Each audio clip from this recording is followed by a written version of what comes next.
Reason why is I think the first listen you do is really a skim through listen. You don't actually take in the lyricists. You don't actually take through what's going really happening. It's impossible to, right? Because you're so focused on the music. You hear the beat coming in, and your brain is trying to comprehend the rhythm that's going on, and then you need to listen to it a second time or a third time. Now you understand the rhythm, and you understand the structure of the song. Now you can really pay attention to what he's saying, right? And putting it together in your own, because it's very, with rappers like Kendrick, it's not straightforward.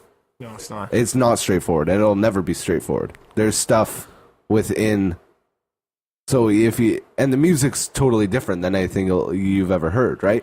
Like that's another thing. So you need to take in the music and try to understand the message you're trying to portray through this music that you've never heard in your entire life. I just feel like sometimes we're so caught up in a fast-paced thing, and then, well, we're a fast-paced generation. Everything's on a social media generation. And then I just feel like it's like our sense of patience is like really low. And sometimes I think you just need to listen to a record. You need to sit down and just listen. Yeah. I feel like that's one of the best when I start appreciating music better. When I just sit down and calm myself down and just listen to music. And really take it in. Yeah. And because music is like, it's kind of, you have to take it in. You can't just... You can listen to music and everything like that, but especially you need to really take it in, like take in as absorb what the person's saying and try to understand it. Most definitely, especially if you're listening to music for the lyrics, you know what I mean? Yeah. And I do. I think I listen to music for the lyrics more than I do the music, but then I don't know. It's all bullshit. Who knows? That's why you like Pusha T and all these guys, huh? I guess so, but who knows? I think Pusha T makes dope beats too. It's all bullshit. It's me trying to explain what I'm attracted to. And I don't think we can. I think that's the beauty of it. We're all different. We all have different vibes. I really like West Coast music. Yeah. I feel like the vibe over there is just, I love it. I don't know why. I just love the West Coast vibe, like the LA vibe.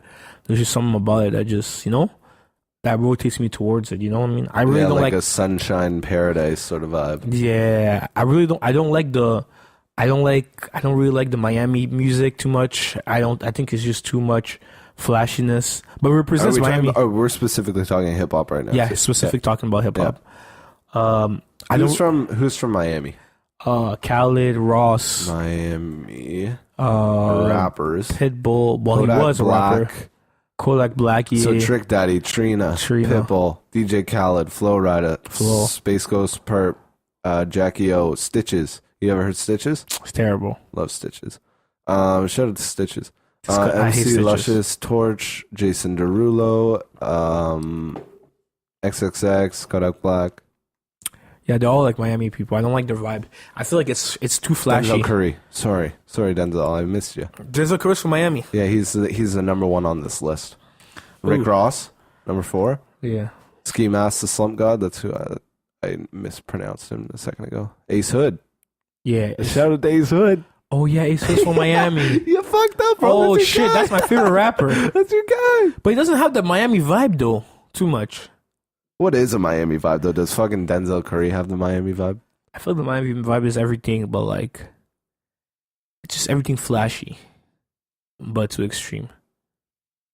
I don't know what I mean by that. I just feel like Miami people, when they listen to the music, it's not like you're not really, from my point, it's not really taking in the music, but it's mostly thinking about, it's about sensation. Miami music. Mm-hmm. I think there's some real fucking slums out there too.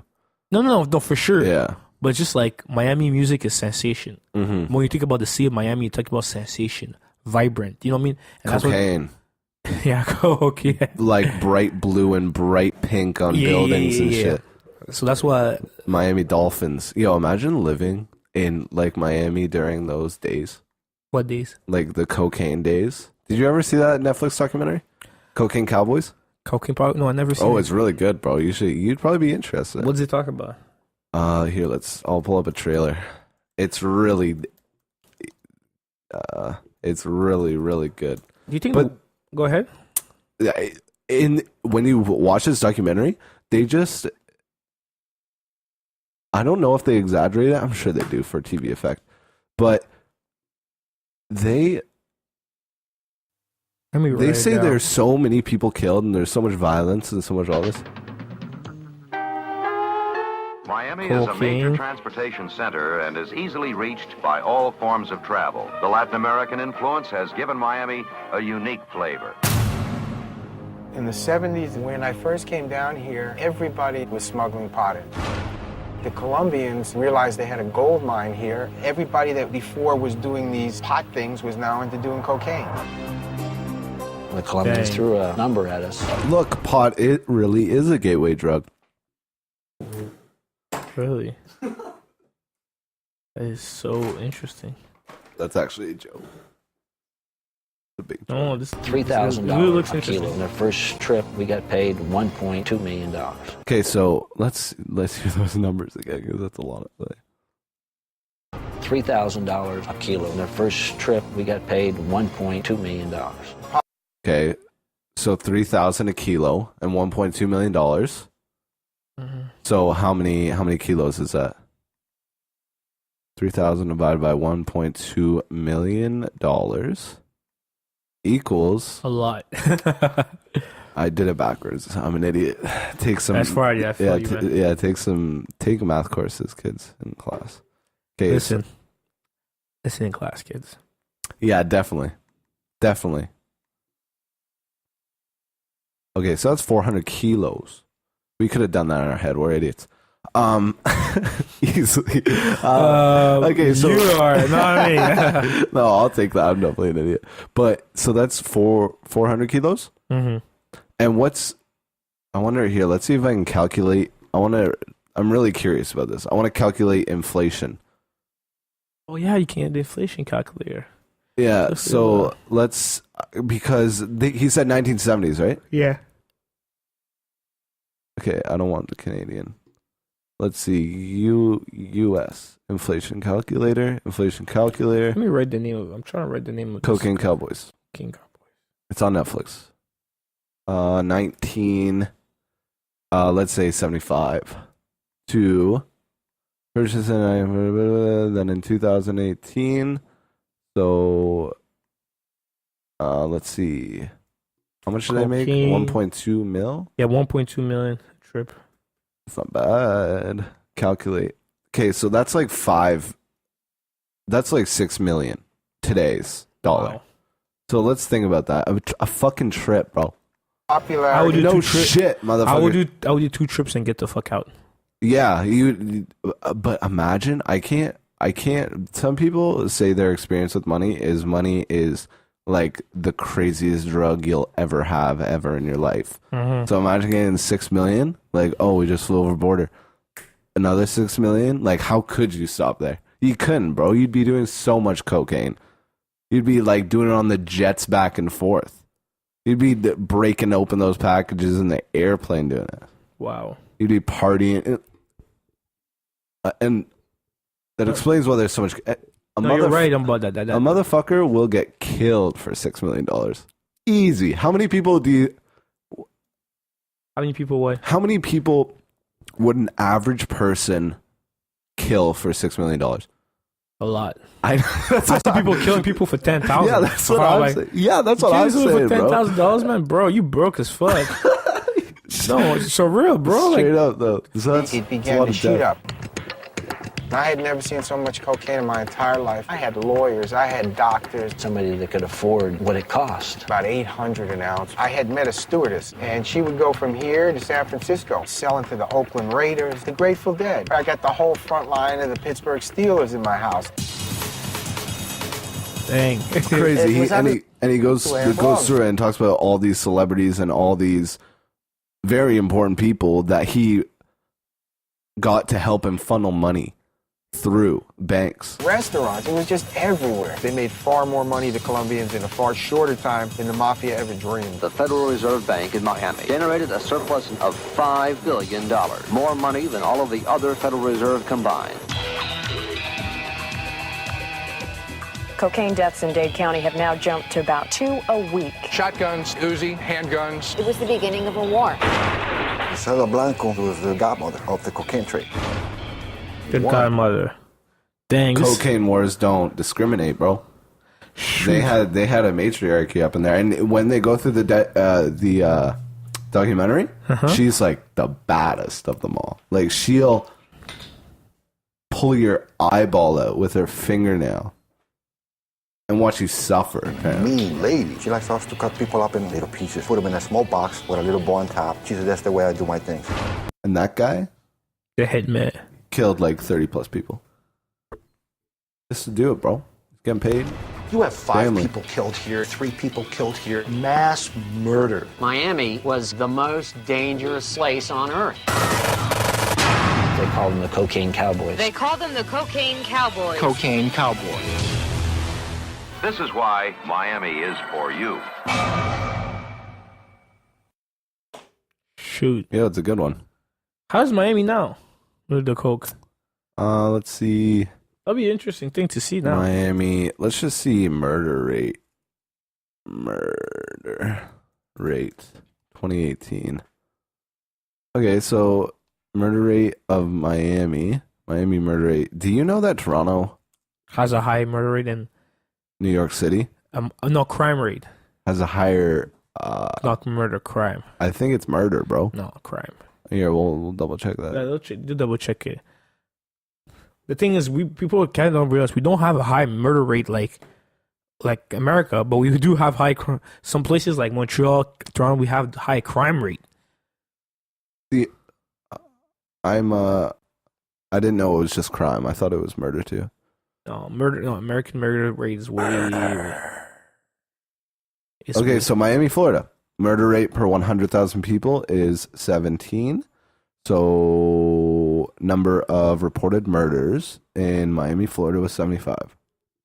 I wonder how many go unreported. A year? In 2015. Yeah. That's not a bad number. It's not bad at all, but the population is not that big, bro. 400,000, that's half of Ottawa. How really? weird is that? Yeah. That's only how much? 2015. I know. That's I thought crazy. maybe it was like 1 million or something like that. I would think so too. Wow.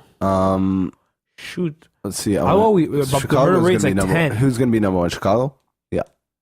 St. Louis, Missouri, bro. How much is it? Murder rate 100,000 per people. 60 per 100,000.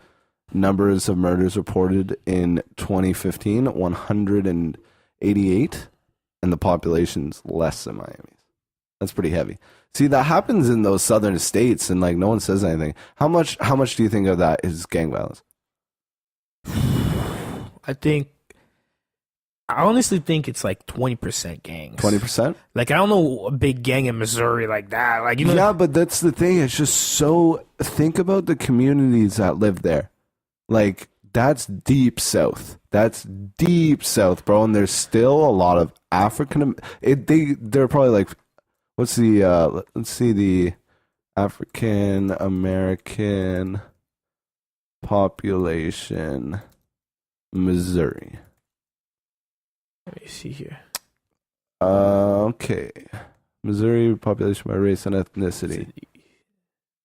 So, in the entire state, there's 700,000, and there's about 4,850,000 white people. So that's more than, what is that? What percentage is that? What, 13%, 12%? That's like, yeah. So 700,000, right? Yeah, but you got to think about these people, these white people living in Missouri. Those are some rednecks. They're out in the bush. You know what I mean? St. Louis is a city. That's like some rural those are Trump voters for sure. Yeah, but also look how much people living in St. Louis, Missouri. Because what I'm trying to say is like St. Louis, the murder rate is everywhere. It's just not the poor neighborhoods. Obviously, it's concentrated there, but there's also like St. Louis. Yeah, go St. Louis, Missouri. Population. Race, let me see. Yeah, so it's 49% African American. Ooh, 43%. Shit, bro. Well, that's a 2010 consensus. Okay, so I'm sure it's pretty similar to that, though. It's mostly white and African Americans. Yeah, but African Americans are the majority. Yeah. So I'd be curious. Curious what? About how much of it is gang violence. I don't know. I don't think it's how much is murder? How much murder is due to gang violence? What else would it be? And I'm not telling you, and it's not like only African Americans can be in gangs. You know what I mean? No. So it's like, how much of the United States deaths are caused by gang violence? Even these motherfuckers slanging cocaine back in the day were gang members. Yeah. You know what I mean? And that'll be a good consensus to say. But look gang. How would I word this? Amount of deaths in U.S. by gang. We're gonna get pulled up to some alt-right page here in a second. Yeah. Percentage of gun deaths in U.S. Gang related. It's like putting guns. Does it think okay? So if you take gun violence out of gun statistics, does the USA gun homicide rate look similar to other G20 countries? Okay, so there are 30,000 gun-related deaths per year by far. That's a lot, bruh. 30,000 gun-related. But you know what the most of those are? Suicide. No, but like 30,000 gun-related deaths. And the majority of them are suicide. The majority of them are people shooting themselves. But for a population of 324,000, that's not that bad. I'm not saying it's bad. That's bad, bro. 324,000 and 324 million people, and then you have 30,000. How often do you hear about someone dying of a gun in your life? Not a lot. Never. No, but the thing is, they have 324 million people, Evan. Yeah, but if you go look at China, they have way less than 30,000 gun-related deaths. Gun-related deaths, but how much suicide attempts do they have? Way probably more. A lot. Triple. Yeah, but that's totally different. It doesn't mean if you just take away guns. Hey, then death is death. I mean, death is death. Yeah, but it's not really. Suicide is it's different, bro. It's different. Do the math. So that's 0.09% of the population. 0.000925 of the population dies from gun-related actions each year. Statistically speaking, this is insignificant. What is never told, however, is a breakdown of those 30,000 deaths. So 65% of those deaths are suicide. Yeah. Okay. 15 are by law enforcement in the line of duty and justified. That's a lot, bro. Yeah. I didn't realize that. It's a lot. That's a shit ton. 15% of gun-related deaths are by officials. Yeah. But I mean, how often do we hear the story of like people suiciding by some terror attacks, but they often get killed by officers. But it doesn't happen a lot. I feel like the issue is that in America, cops are taught to eradicate the situation, not de-escalate the situation. Two totally different things. So that's why you see the numbers so high. If someone has a gun, you're legally allowed to shoot them, right? Yeah, for sure. But then you're legally allowed to shoot them. So you're legally allowed to shoot them, so that would mean that they're in the line of duty and justified. And think about how many of those have nuance to the situation. I'm sure. No, but they tell you 15%, but they don't tell you. There's no statistics to see how many of them that were shot had guns, because sometimes they can write on the reports they had guns, but they didn't have guns, and we've seen a lot in the video cameras of that. So I think that there needs to be actually an independent, transparent organization to actually do a whole study on that, because that's super important to us to figure out, right? It's like, are they shooting at people because they have guns and they're worried, or are they shooting at people because they're trying to eradicate the situation where you can be easily de-escalate? There was a shooter in Quebec City. In Quebec, remember the guy that shot the mosque up? They could have shot his head off. Maybe it's a lack of training. Exactly. Maybe they're not training them to eradicate the situation. That's what I was trying to say. Maybe they're not educating them on how to de-escalate a situation. Do you know how hard it is to be a cop here in Canada? It's extremely hard. It's hard to be a cop everywhere. No, There you can just pass the test and do 1 or 2 years. Okay, police, and then you just join the cop. It's got to make sure you word your sentences. It's hard to join the police. Oh yeah, you mean? Yeah, that's what I'm trying to say. It's harder here to join the police force than it is over there. Okay. Well, this is what I got from the RCMP agent, and she was trying to say that cops in the United States can clock out. So if they need overtime, I live in Missouri. I can travel to Chicago and clock in and work in the Chicago County if they need extra overtime. And she told me she said that was shocking to her, right? Because she's like, that's significantly an issue. You're not being policed by the people in your community already. That's a big issue. So that's why she was telling us about the problem of this, about what she thinks their system. And I'm sure there's just a bunch of there are a bunch of good cops out there. Oh yeah. And then there are a bunch of idiots out there who will get afraid in the slightest of instance, and then all of a sudden you have a very serious situation with high pressure and someone who doesn't know how to handle high pressure. You see, the thing is like, I don't think with the conversation people are saying, oh, F the cops, like we hate the cop institution. No, every country needs a cop and police institutions for sure. Anybody that tells you that I don't even think that's the debate. The debate is that there's a workplace environment, a bad workplace environment that allows to thrive for cops to abuse. Not all cops, but some cops in in particular in the United States to thrive and able to get away with things that they shouldn't be getting away with. That's just what I'm trying to say. There has to be accountability, because at the end of the day, cops work for the population. That's what we have to look at it like that. There's no simple way of looking at it. They work for the population. And if segments of the population that do pay taxes towards the cops are angry about situations, and this is something that should be looked at and something that should be figured out. That's basically the argument.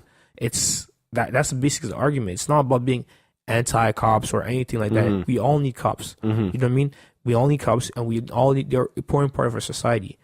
But they're a super important part of the society, but it can also be an amazing thing in the society, but it can also be a dangerous thing in the society if not run properly. And that's why people are arguing that there's a mismanagement happening throughout the country, where they're seeing. Definitely mismanagement. Yeah, and that's the issue. But then it's being so politicized and being polarized that you can't even have a regular discussion about it, like just a really regular discussion, just a point discussion. Very good point. Because people are using it for I was watching the Beto Cruz versus Senator Ted Cruz thing, and I'm not gonna endorse any party, but I will say I do like Beto. I don't agree with. Sorry, go on. What is this? Betty O'Rourke? Beto O'Rourke and Senator Ted Cruz. Beto O'Rourke? What's it? Beto O'Rourke. Betty? Beto. Beto. Beto O'Rourke? Yeah, there you go. Okay, what about this? So he's a Democrat. Robert Francis Beto O'Rourke is an American politician and businessman serving as the U.S. representative for Texas' 16 congressional districts since 2013. He is a nominee of the Democratic Party in the 2018 Texas U.S. Senate race, running against Republican incumbent Ted Cruz. Yeah. Here, can we? You know what would be fun? Ted Cruz compilation. Let's just take this in. These are always fun. Oh gosh. He's probably gonna win, by the way. You think so? Did you see the stuff about the voting machines and the voting I rate? didn't, but you were telling me about it. But hold that thought. Let's watch this. Let's make fun of him first. Okay. There is only one way to enter the Matrix. Shout out to King Fury, King Hey guys, thank you so much for 500 subscribers. It's pretty new. And I've come to know Ted and Heidi and Caroline and Catherine. I know two girls that I just adore. I'm so happy I can see them more.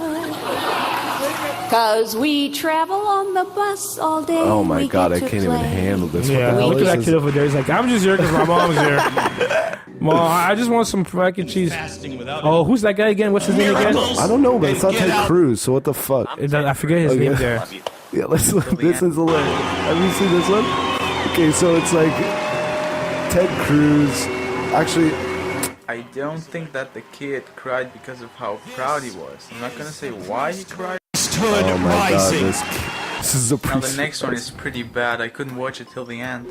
Basically, it's Ted Cruz coaching his family through a campaign ad shoot. All of his actions seem so forced, and I just couldn't watch it till the end. This is so. You can tell he's so fake. He's like an alien, bro. Here, wait, let's see. Oh, sorry. Hugs, and I'm proud of you, Joey. I love you. I love you too. I love you, Ted. I love you, Mom. Love you too, dear. Oh my goodness. How weird is it? Just he was born in Canada, right? I think his mom's Canadian. I heard that. I remember Donald Trump was talking about that when they were going and then he rejected. He can't be American because he's Canadian. He rejected all of Canada's citizenship and any sort of affiliation to Canada. Wait, what? Yeah, Canada did? No, he did. Oh, true. He has the right to, so it was kind of interesting. He was born in Alberta too. Like, how weird is this stuff? I love you. Like, imagine just being. Can you ever imagine an interaction with your parents like that? No. My mom would probably be like, "What the fuck are you wearing, bro? What is this?" I'm Ted Cruz, and I approve this message. I'm Ted Cruz, and I approve this message. I'm Ted Cruz, and I approve this message. I'm Ted Cruz, and we approve this message. Okay, a little bit faster, though. That was good. I'm Ted Cruz, and we approve this message. I'm Ted Cruz, and we approve this message.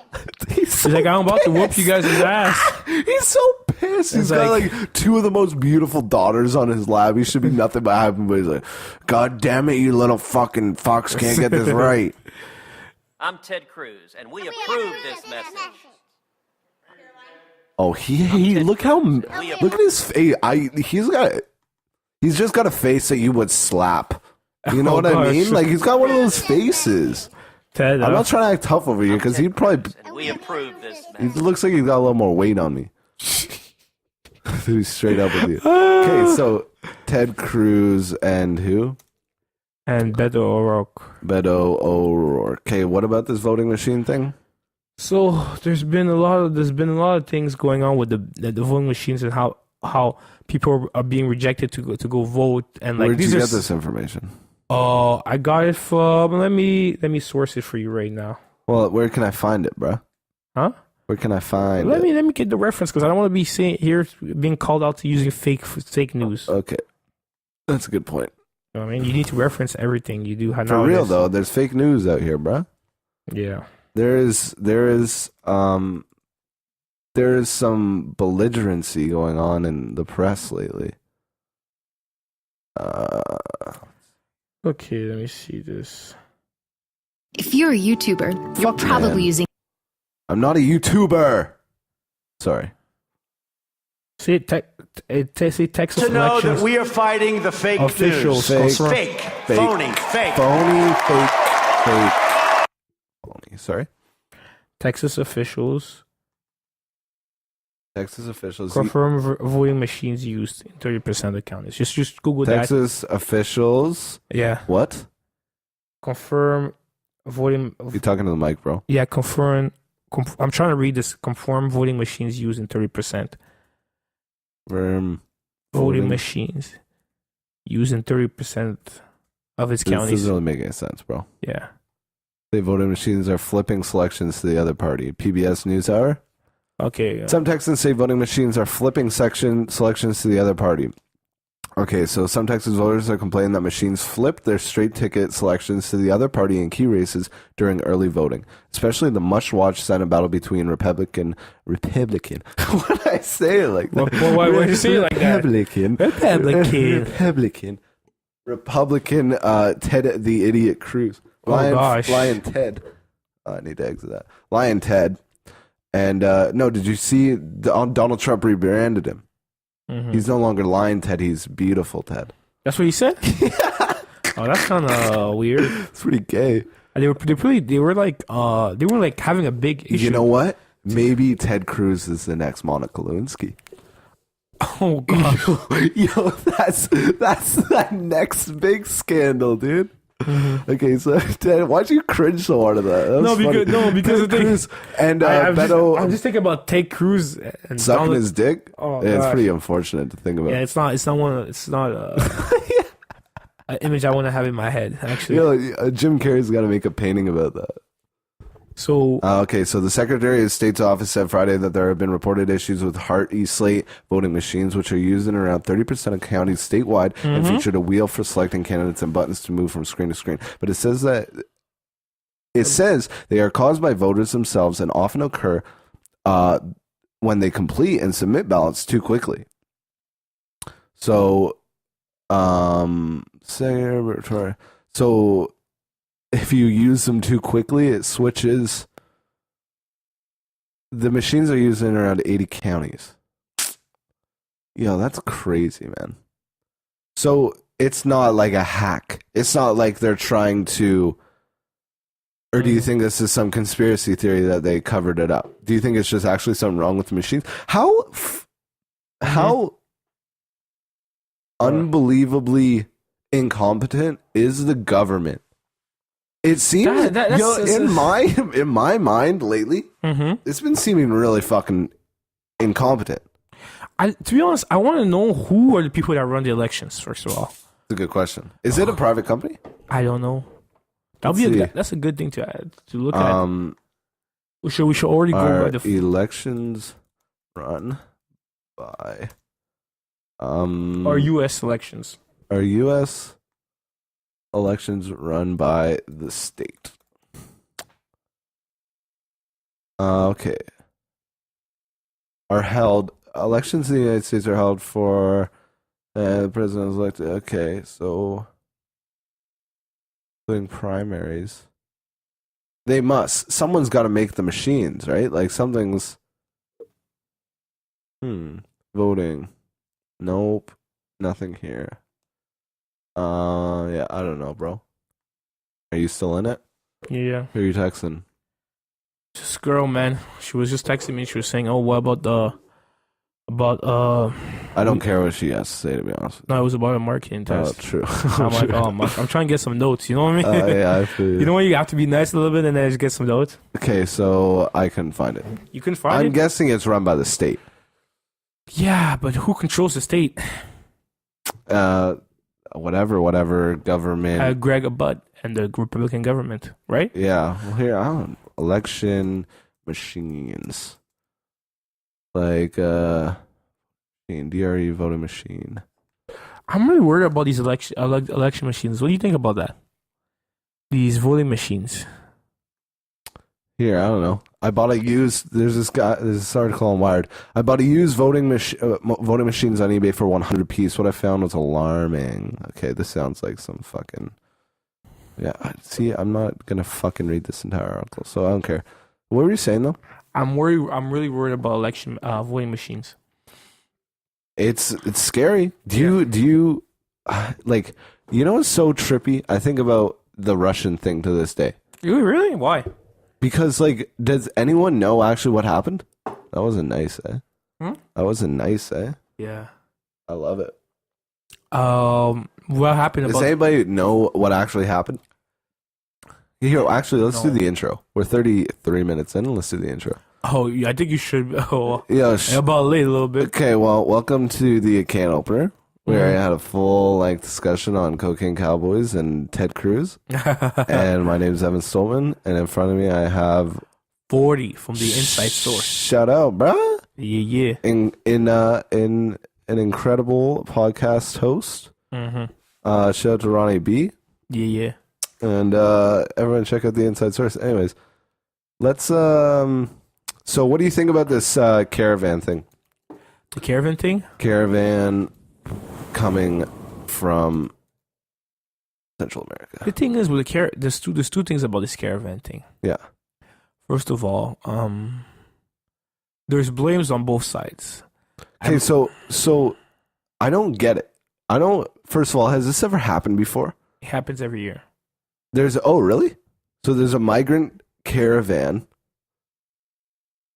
every year. Actually, maybe not. Maybe not. Maybe they're just doing that to protest against Donald Trump. How often are there caravans? Migrant. No, they're not protesting against Donald Trump. They're trying to escape Venezuela and these terrible, terrible situations. The latest. So how often are there caravans? How often is it? See, Reddit's always good. See, they're running away from these are refugees to a certain extent. A lot of them from Nicaragua. You know what's happening in Nicaragua? The news is not talking about Nicaragua. What? The president-elect actually, he was been elected for such a long time. He was backed by the American government, and he's like a dictator for a long time. And populations are rising up, especially university students are saying demand him to leave, and he's just wiping out. Wait, what do you mean wiping out? University students. Look at Nicaragua and the protests. Like he's killing university students? Hell yeah. Nicaragua. Like crazy. How do you spell it? Nicaragua. Protests. What are they protesting for? Canada cancels flight. Airline cancels Canadian flights. airline cancels flight to Nicaragua over violence. Mm-hmm. So, let's see. Havana Times. This is Havana Times. What? This is some Cuban fucking... This is like some Cold War shit we're reading right now. Look at this open-minded writing from Cuba. This can't be a legit source. I'm getting out of here. Yeah. Like there is no such thing as open writing in Cuba. That's ridiculous. Yeah, there's no internet in Cuba, isn't there? Oh, yeah, there's no Wi-Fi. So, Nicaragua violence. Oh, there's CNN, so we're on to some fake news now. At least 317 killed in ongoing protests in Nicaragua, rights group says. Uh-huh. So, civil unrest in Nicaragua that began in mid-April has left. There's half of this fucking podcast is me just reading articles. I just realized that. No, you should go on YouTube. Do the YouTube ones. You know what I mean? So you can... so we can... You can actually see it, actually. They're actually killing tons of university students. It's ridiculous. So...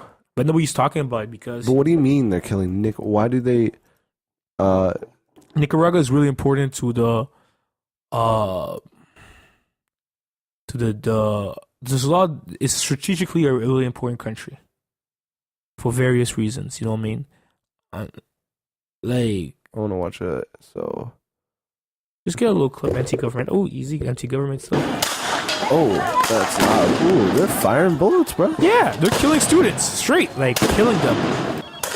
Holy fuck, this is fucked. Are those rubber bullets or those real bullets? Real bullets, and then they're torturing the students. They get the people and it starts killing.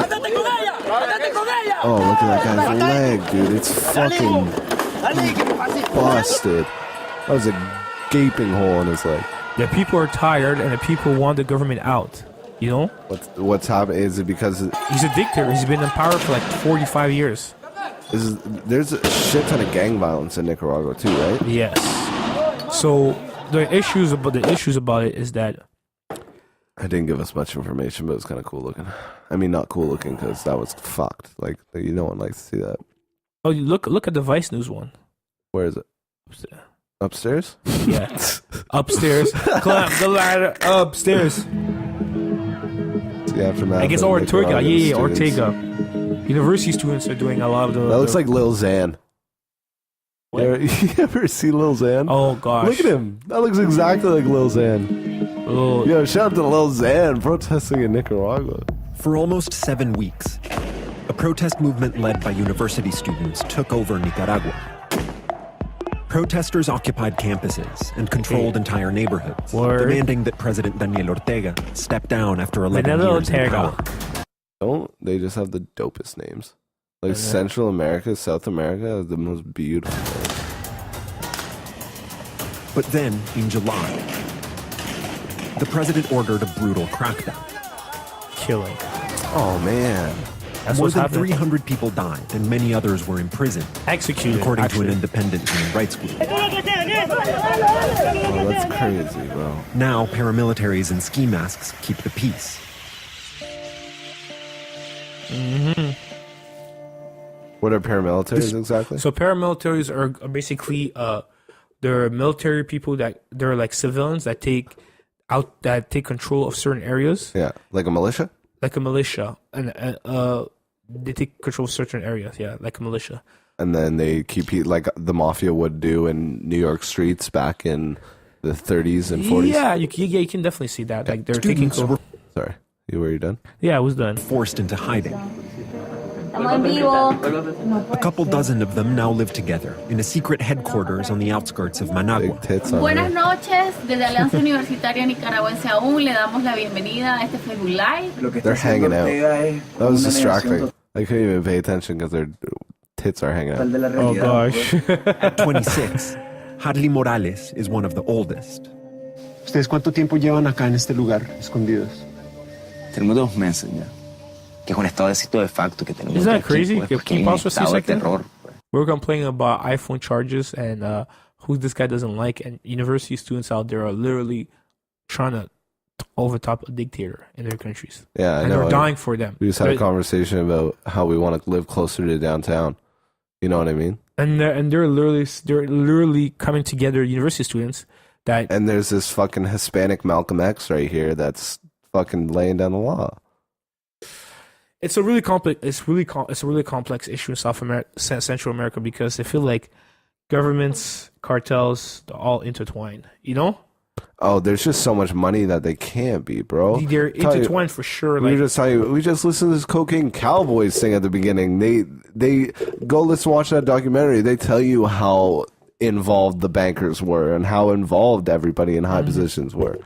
It's so where do you go from that then? Like, what has to happen? You have to. Do you have to do this? Yeah, you do, because the problem is the political class. You need, but the thing is, the also issue is the interference from other countries within this thing. The biggest problem is that Ortega, who was Ortega? Ortega wasn't freely elected. He took over power, right? And who did he took over power? And he toppled a democratically elected government, right? Mm-hmm. And he's been in power and been sponsored a lot by a lot of countries, right? So he ran the militia. Yeah, I think he took over a democratically elected. Yeah, he took over democracy. Google or Ortega from Nicaragua. I want to be 100% sure, so you know what I mean. So I don't get people going crazy at me on Twitter like Nicaragua's president's coup. Nicaragua. Yeah, this one's going pretty down. Last time I had white one, it was let me see what Jose Daniel Ortega is a Nicaraguan politician serving as Jose. Yeah, Jose. You want to read it?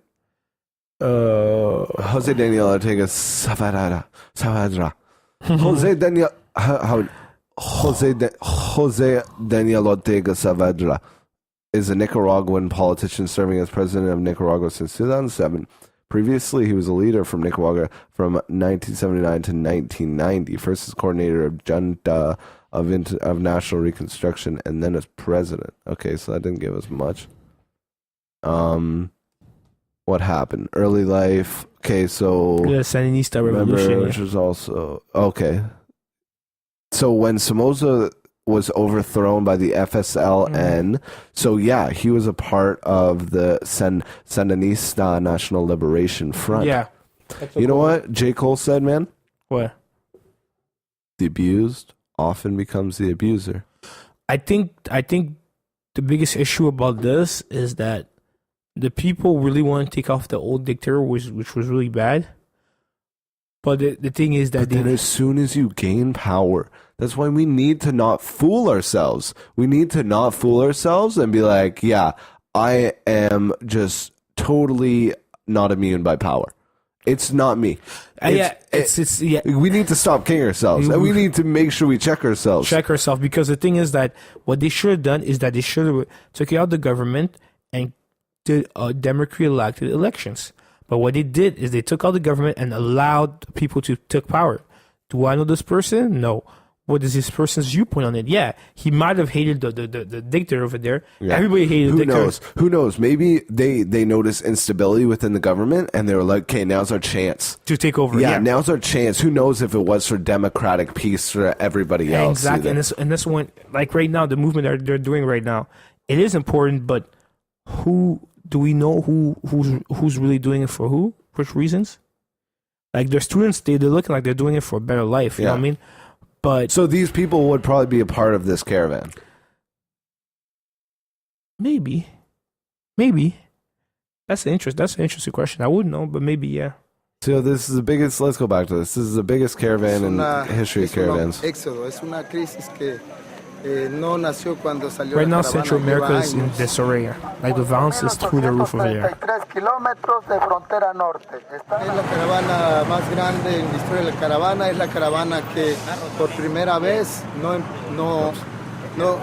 Why do you think that? Is it because of the drugs? Yeah, they're really facing a hard cartel wars. The cartel wars over there in the gangs is out of control, and it's just like so many guns. Think about how many guns are have being been pumped from the United States. Think about how many guns. So I'm trying to say it's a double-edged sword. So yes, they're bringing. There's a lot of drugs coming in the United States, but there's other guns flying into over there, making it dangerous over there. So people are coming over here. So you have to. I always tell people when you're seeing a situation like this, migrants are coming here. It's not just that easy. You have to really dissect what's going on. Understand why is there so much migrants coming here? Why is the governments in those countries not doing anything? Why is there so much gangs over there? Why is there so much guns over there? You have to start understanding the concept and the concept that they all work intertwined. So both of them need to do an effort. You know what I mean? America will have to have tougher gun laws to protect, to try at least especially the countries that are bordering these countries, right? To try and not funnel guns over there. That's a good point too. We always think about gun laws are always pertaining to these people who have mental disorders and like go on these shooting rampages and are crazy motherfuckers. But we don't think about, hey, I could be a normal dude and I could want like maybe a kilo of cocaine or like a few $1,000s. And I can buy a couple of guns, register them to myself, and then sell them. Yeah. And they could end up in South America. Exactly. It has, and you can sell probably for way more. Yeah. But they're in the black market in South America. So people will literally make, that's what become arms dealers, right? They make money off of that. And people think arms dealers are like super like scumbag people, like really like people, like criminals, but they're everyday Joe. Yeah. Arms dealers. You're everyday Joe. They're buying guns in the States and they're just flipping it in South America for more. You know what I mean? So you gotta think about it's not a big like it's pretty easy to do it. You know, so that's the issue, number one. And think about how much death and violence comes from American guns. Like think about around the world. Imagine if you could just like see a world map and then see a glow of where American guns are on it. Yeah, they're probably everywhere. I think that what needs to be happen is that we need to first understand that this whole issue that's what's happening in America, Central America. These countries live beside each other, even in Canada. You know, so they have to understand that there are laws and there are things that they do might affect other countries. You know what I mean? You need to have a consensus on that. And you have to have a consensus. What is the best thing we can do for all of us so that we're all be able to benefit? But how can you do that when you have cartels in charge, bro? When the best way the cartels benefit is by having more violence. And if the government really wanted to end cartels, they would end it. Yeah. They don't want to end cartels because cartels are fueled by government mismanagement. Mm-hmm. They're fueled by the colorism that's happening in Central America. They're fueled by the economic the classism that happens in Central America. They're fueled by the war on drugs. They're fueled by the war on drugs. So the thing is, it all comes down to the government, that the government is not doing what is right. And the thing is, but the government does not really care as long as it doesn't intrude on their political lifestyles, on their kids' lifestyle, their families' lifestyles. So that's their mindset that they have. So as long as it doesn't come, it's not in my neighborhood, I don't care. Think about the responsibility you're taking in when you go become like a president or a leader of like an unstable developing country. Yo, that's some heavy shit. That's why we call that that's some heavy shit.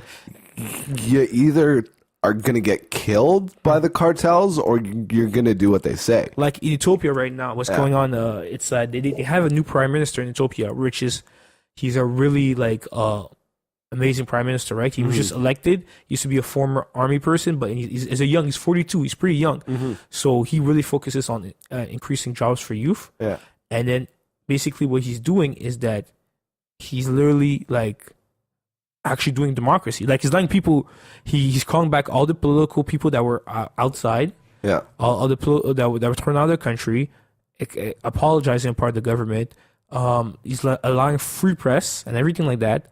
But the thing is that people of his parties are getting mad because for so long, it's not where the money's at, bro. Yeah, it's not where the money's at, and just like that's what we call neo-colonials. And they're like, wait a minute, we made so much money through our system of dictatorship and just silencing critics, and you're gonna allow people to criticize our lifestyles, criticize where we get our money. You're gonna start changing up the government to allow for poor people to actually be able to go in the government. What about my kids?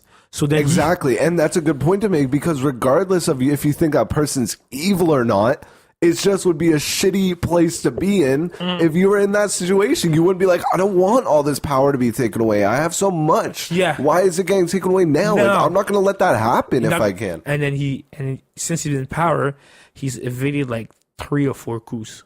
Oh, crazy! And the thing is, like, that's crazy. But the thing is, like, the population loves him so much. Yeah. And it's sad that his own people, party members, and the people in his government literally don't get to see that what he's doing is bringing the country to a better place, for a better future for all the kids. But those people just want a better future for their kids only. They don't care about the other people. I just want a better future for my kids, because if the economy stays poor, I get money. I can build my house for I can pay 20 cents an hour a worker to build my house. So I get to keep a lot of money in my bank account and spend less and get to rule however I want. It's just better for me in every way. In every single way. Yeah. So then that's what they're facing right now. What country is that? Ethiopia. That, bro. Que alguien, digamos, en frontera sur trabaje estrategias organizativas para caminar. Okay, so for the first time a caravan. Whoa. So for the first time a caravan didn't need to be organized by NGOs such as Frontera Sur. So let's look at what Frontera Sur is. Let's deep dive, because I'm really curious about this. Because if they're saying this happens all the time, why is this such a big deal right now? You know what I'm saying? Yeah. Like, why? Why is this such a big deal? This is the first time I've heard of it. Well, the political situation in America is different now. I guess, man. But is that Trump doing his classic thing? Like, let's rile up my base, bro. I'm gonna throw some military down at the border to protect us, because that's what I'm doing, dog. I'm forget strong. about the economy, what's going on, and it's like the potential crash of the markets and everything like that. You know what I mean? Yeah. And then all these different things. So he's trying. The Dow went down again today, Yes. like 300 points. Wow. Because the tech sector failed. The tech sector, they didn't have as much earning, or the earnings weren't as good as they thought they would be. I heard Tesla's earnings were way better than they thought it would be. Tesla went way up, but like big companies like Cat, like the industrial equipment, like the big machineries, did terribly because of the tariffs, because these steel tariffs. All these earnings are down, and that's why once these major corporations in the S&P 500, once their earnings come in, like their quarterly earnings, and they recognize that they have 10% less revenue than they would have because they had to pay these taxes or whatever, then all of a sudden that stock is worth less than 10% worth less than that. And it's big money, bro. People big said money. there's nobody's gonna win in a China and American tariff. The two biggest economies that have do a lot of trade amongst each other. Like, you have a lot of companies investing in China. You have a lot of people that, especially like the lobster industry in America, used to be dead. The lobster industry, and then basically China. A lot of Chinese consumers buy a lot of raw, fresh, livestock lobsters from America, right? You almost said lobster. Oh, sorry, man. Hey, I'm French, bro. And all these different issues. So then you're looking. So when you're breaking down these things, it's like, listen, there's not gonna be a clear cut winner on this, but it's just that Trump has such an ego that he's refusing to backtrack. And that's the issue. He's the deal man. He's the deal man. He's trying to get the deal. And that's the thing that scares about me. It's like, it's okay to make mistakes. It's okay to be like, I made a mistake. I apologize. How do we fix this issue? That's the whole point. But the thing is, he has that ego that is just like, it's my way or the highway. And then once you're my way or the highway, people don't realize that how it's going to affect people, right? Well, did he pull out? Trump pulling out of? He didn't pull out of Melania. Trump pulling out of the Russian. So Trump, U.S. to pull out of Russian nuclear pact. Yeah. Do you see the tweet?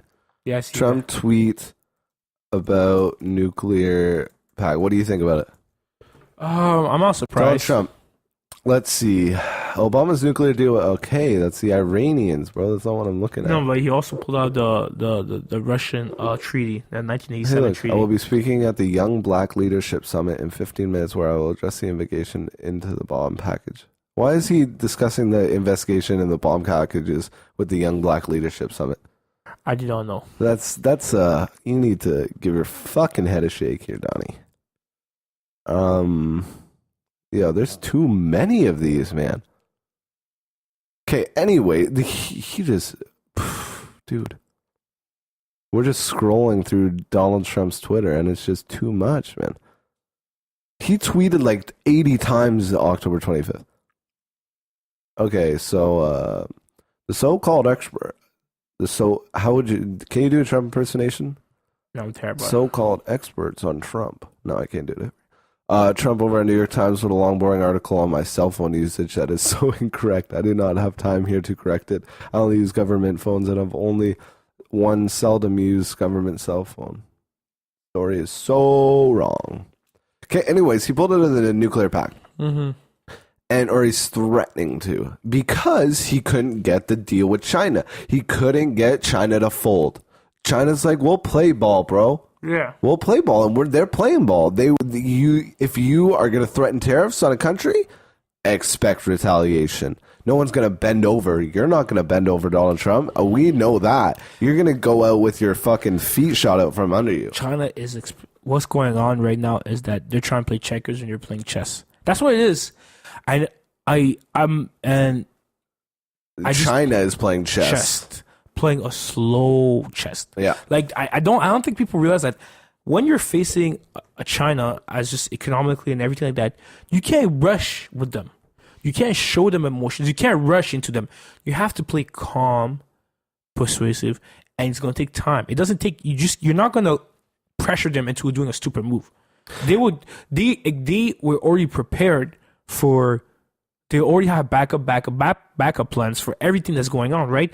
What you see right now in China, where they're liberalizing more laws for their consumers right now to keep them spending. They're selling American bonds now. You know what I mean? So they're always looking. But you know what they're also doing? What? They're adding a social credit. Yeah. So you are forced to buy Chinese-made products. Exactly. And not only that, they're cutting off buying U.S. crude oil, which China is the biggest buyer of it, like almost $1 billion. They're siphoning out? Yeah, they're siphoning out. They're because they have major energy plans, right? By 2050, they want to be totally electric or whatever? Yeah, electric, yeah. Like crazy. So they're basically doing a lot of things, and they're buying their crude, the oil, and everything from other countries why wouldn't they just buy it from Russia? Like, it's right there. From Russia? I think the thing is, Russia and China have a real relationship. They're two... They were homies. They're kind of on the same side, though. They're the Axis. They're on the same. I mean? They're on the same side, only because they have to. Russia. True. I bet you that they don't trust each other at all. Yeah. Russia doesn't want to give too much to China, and China doesn't want to give too much to Russia. Yeah. They know each other. They know that. They know the dangers. But for them, it's like we'd rather see one of us make it, instead of America. Yeah. You know what I mean? So that's why they're like the two smart kids in class, and America's like the big fucking idiot bully. Yeah, exactly. So then it's just like they're the two nerds plotting in the corner about how they're gonna take China, over. Let's see, China is the new kid on the block. Yeah, definitely. Russia is always. China's that Asian kid who pulls up in the puffy vest and got the fresh Jordans on. Fresh Jordans. Yeah, you know what I mean? And used to be super whack in elementary school. Exactly. And now he's all of a sudden he took off his glasses and gelled his hair a little bit. And then he's cool now. Yeah, he's cool as fuck. And then America is number one, and then Trisha is just used to always losing to America. So then it's looking at this new kid and it's like, hey, if you can't, the America is the fat privileged kid. You know what I mean? Like the stuck up Richie Rich. Yeah, Richie Rich. You know what I mean? And then Russia is the underprivileged white kid who's all sad and has no friends at recess. Because he's always angry. He's always angry. He's always angry. Yeah, he has so much resentment built up against the world because he never got invited to shit. That's exactly what it is. So someone make an animation of that. Animation of that. And then, like, for example, the relationship between Iran and Russia wasn't good in the past. Yeah. But they're working together because they know politics is all about interest. We're friends right now. Yeah. But then later on, we're not going to be that friends. You know what I mean? And it's like when you have a conversation with someone, you recognize you're on the same wavelength. You know what I mean? You click. Russia is like looking over at China and be like, yo, I get you, bro. You know what I mean? I get what you're doing. I get how you're feeling, bro. I was there, too. Yeah, exactly. I'm still here, bro. I get you. Well, I'm still alive. Exactly. And we can work together. Fuck America. I get you. And then that's the relationship. The really interesting one is Turkey, because Turkey is an old ally of America, a long ally, but now lately he's been having a lot of thinking about switching sides now, you know? Why? Weren't there coups and stuff in Turkey? And yeah, because the thing is, America is because of the tariffs. They put tariffs on Turkish steel and everything like that. Really? Yeah. I thought this wasn't there an issue with like Muslims and government? Yeah. So basically what happens in Turkey is that people forget, Turkey is it's a European country. Yeah. The Turkish people are Europeans. Mm-hmm. The only thing is that they're just Muslims, right? They have a large majority of Muslim population. Yeah. But the thing is, what they do have is that they have a separation between the mosque and the state. Okay. So important. It's like, which that's like some constitutional shit. It's a constitutional shit. So basically, when you go to Turkey, that's why when you look at Turkish people, they don't. It's like it's not when you go to Turkey, it's not really. You're not. It's not really like you go over there. It's not like the Middle East where you feel like you're. It's not Sharia law. It's not like Saudi Arabia. Exactly. It's not like Saudi Arabia. Yeah. It's totally different. It's just like it's like a regular. It's like America, but instead of Christian dominant, it's Muslim dominant. Yeah, exactly. Okay. Because my mom went there and she loved it. She said it was beautiful. People are super nice. People. And you always hear about Turkey. You hear Turkey, you think of Thanksgiving, but you hear Turkey, you think of like nothing really. There's nothing. Do you know Saint Nick? Saint Nick? The guy that made Santa Claus? Yeah, Santa Claus, bro. Yeah, he was actually from Turkey. People don't even know. Yeah. People don't know.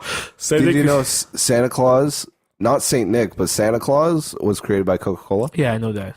Fucked up, eh? Yeah, how did I get told that lie, bro? How did we all get how is everyone like, okay, yeah, let's just do this? It doesn't make sense, bro. That's why I was in the class. I was always Coke, bro. I was always one fighting over, and the teacher was like, Ferdy, talk about like propaganda. I was like, no, miss, Santa Claus does not exist. Ferdy, you can't do that. They're like, oh my gosh, Ferdy saying Santa Claus doesn't exist. Like, I went downstairs and I put some milk and cookies, and I went in the morning, it was disappeared. I was like, bro, your dad went downstairs and ate that shit. They're like, no, Ferdy, you can't say that. You're lying. I'm like, pfft. You know, I got in so much trouble for breaking little kids' dreams at a young age. Well, I mean, at 8, you should be, enjoying your life and not fighting these social injustices. You see, I come from Africa. I come from Congo. Yeah. So when you come from Congo and you hear Santa Claus, this fucking fat white guy coming through chimneys. They're like, what? A colonizer? What's up? Like, what? Yeah, you're not coming to my house, bro. Hey, you're not coming to my house. Or he's up on the roof screwing in plywood to the top of his chimney. and then eating our food, eating my cookies and milk. No, those are my cookies and milk. You know what I mean? So good. And then why are you looking at me and why writing you a letter? Like, that's a creep. So one time we had a thing in grade 2 where we had to write a letter to Santa Claus. Yeah. And our teachers was the one that responded. You had to? Yeah. It was for like, it was for like. What about people who were like Jewish? And I remember always back in the day be like, if you don't celebrate Christmas, you don't have to come to school tomorrow. No, but were you in a Catholic school? No. I was in a Catholic school. I was in a Catholic school. Okay, there you. Oh, they forced Santa Claus on you then, eh? They forced Jesus. No, I don't think they forced Jesus. Not Santa Claus, but they forced the Christmas holiday on you. Yeah, they forced the celebration of Jesus Christ. To be honest, I'm not even Catholic. Yeah. But I went to Catholic school, and I'll be honest, it's like I feel like there's a lot of misconceptions on it. Catholic schools are the most open and no. Catholic schools are full of just kids who fucking smoke dope. No, I said it's. I think it's the most. It was a really like. I smoke dope too, I'm not judging. But like it was. What I'm trying to say is like it was a really. Like it was a really multicultural environment that was with, and I was exposed to a lot of people who had different faith than me, even in Catholic schools, and I feel like it made me tolerant. Catholic school, like it made me tolerant about a lot of other people and other views about Catholic schools, because there was a lot of things that was doing at Catholic schools. Like they were doing that I didn't want to do, right? But then I was seeing that I was supposed to being tolerant about other people's views. You know, like I don't know how to say, but it was I left Catholic schools learning how to be understanding, really tolerant about people. Yeah, tolerating and understanding that this is how other people live their life. Yeah, because we had teachers that was really Catholic, and we'll have discussions in class with other people, other classmates that weren't really religious at all or anything like that, have different religions, and they would just have little like in class debates, and after the teacher was like, you know what, let's write a paper about it, you know. So it was like I loved that, because it was like I was in the atmosphere of debate and talking, and like we would have these questions about like religion class, who is God, and people will have all the different answers. Like what I'm just trying to say is like it was an area of where we were actually. Was this public school or high school? That was a high school Catholic school. How old were you? I was 15. What was the like the common answer for who is God in a Catholic school setting? So the teachers. So it actually depends on your teacher, because some people will say, okay, this is this God. Some teachers was like, okay, this is. One will have Jesus in one hand and one will have Kanye West in the other. No, like which one is God, students? No, that's a good one, because there were. I'd pick Kanye every time. Are you kidding me? Oh hell no! I love some Jesus. Make God great again. Oh God, that's what he's gonna wear. Yeah. So true. Basically, yeah. So basically, we'll have he'll just explain what's off the textbook, right? And then he'll say, well. And the teacher was like, everybody has their point. This is my viewpoint about the situation. So he'll tell you your viewpoint. You guys are going to write me, and you guys will tell me what's your viewpoint, or you guys express themselves. So people will be like, well, I believe that this is this, or I believe this is this. I believe that this is this. So I have some Muslim friends that say, well, we believe this is this. Okay, what is this is this? What were some good ones that you can remember? Some people were saying, I don't believe that there's a God, you know? In Catholic school? Yeah. Yo, that's blasphemy, isn't it? That's blasphemy. Is that the correct definition of blasphemy? That's what I'm trying to. People don't understand. Like, do you realize that most people that blasphemy. go to people, blasphemy, the act or offense of speaking sacrilegiously about God or sacred things. That's blasphemy. I was right about that. That's blasphemy. For me, but the thing is, people don't misconstruct people. Realize a lot of people that go to Catholic schools are not even Catholic, or some of them don't even believe in God. No, shout out to Maddie Linden, and she's far from Catholic. Let me tell you that. No, but that's what I was trying to say is like this. That's why when I read the news and talk about Catholic schools, I'm like, bro, have you been to Catholic schools? Have you actually been there and actually seen that most people that do there don't even have an affiliation with Catholicism or don't have a thing? It's just their teachers are pertaining to teach about it. But then you can reject, or you don't have to come to the things. You don't have to come to the masses. You don't have to come to any of those. You don't have to come to anything. It's your decision, you know. And then my mom's old boyfriend, his son went to multiple high schools, and went to St. Dominic's Catholic School, which is a Catholic school back in my hometown. And he said it was way better than any public school he went to. The teachers there, the support system there, the life there. And I went to night school. But he also smoked a lot of dope, so maybe the dope was better too. What I'm trying to say is that, let's be serious though. The Catholic school, there were some rebellious folk. The most rebellious folk. There's a lot of rebellious people. There's a lot of rebellious folks there. it's not. That's what I'm trying to explain to people. Like, when I went to a public school too for night school. I went to Maryville High School. Bro, shut up. You know that Harvey's right across the street, bro? Oh, shut up, bro. Shut up, bro. You know that when I used to go there, I used to go there on my break, I'm getting a quick for a year, bro. I went there, I just get a quick little burger, you know what I mean? A little cheap one, because Harvey's kind of be expensive, you know what I mean? Yeah, a little bit, so you gotta get that for 2 for $6. Yeah, the 2 for $6, yeah. Dude, that shit. And just run back in class, bro. You know what I mean? So, that's why, and I just feel like in Catholic school, people had deeper connections with each other because people were able to be expressive of a lot of different things. Like you were expressive about. I learned one time I was having an argument with a person about who a God or whatever, if he exists or not in Catholic schools. I was being taught during that moment. I was taught to like, listen, you have to. People have different views. You have to respect them at a young age. So you're saying that you think the Catholic school system is more tolerant when it comes to pushing the boundary with speech and learning than the public school system is. Yeah. Shit, bro. That sounds like a contradiction. No, but it makes sense in my mind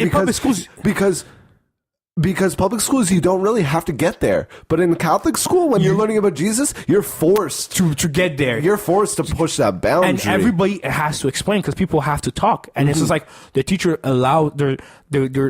teachers allows people to talk about it, and then teachers talk about their viewpoints. And sometimes I'll leave class and teachers like, oh, did you see what the teacher's viewpoints? So it's just like everybody's talking about things, and it's just, and me as I like it's really trippy to think about because I think that's definitely a weird thought for me. You know what I mean? Just Catholic schools being more tolerant to free speech and pushing the boundary more on what we on the expression of kids growing up in through that school system. Exactly. And you know why? Because when I was in public schools, you don't even mention it. You don't talk about it.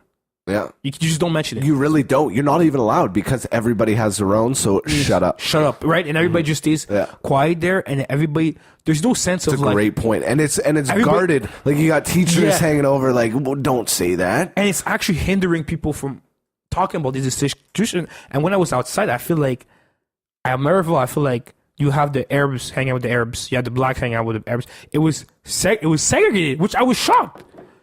You know what I mean? Because I was like, what? Like, I was super shocked that I felt like it was really segregated amongst the Doesn't that happen normally though? No, that happens everywhere, but it happens everywhere. Even in Catholic school, it can happen too. So I'm not specifically knocking on.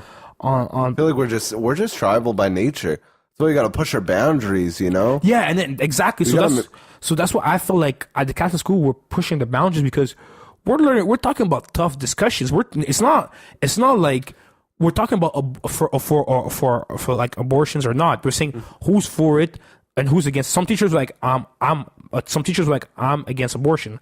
Why do you think it's wrong? And then the students were like, oh no, this you had abortion talks. Yeah, all the time. That's trippy. See, I don't remember ever a time having a discussion about abortion. And then I remember one time we had a talk and somebody disagreed with me on a topic and we kind of argued. And after that, it was a gentle moment because it was a girl in my class. And after that, the next day she came back and she was like, I didn't think of a nowhere because I'm used to argument, right? And she came and she apologized. Like, I apologize the way I viewed your viewpoints. You know, at the end of the day, we have different viewpoints, but we still have to respect each other. And I want to apologize. And I was like, wow, like, you know what I mean? See, like, I don't think I ever had that experience in high school. And I'm thinking about back at all my homies. Like, shout out to everybody listening, all my homies that are listening.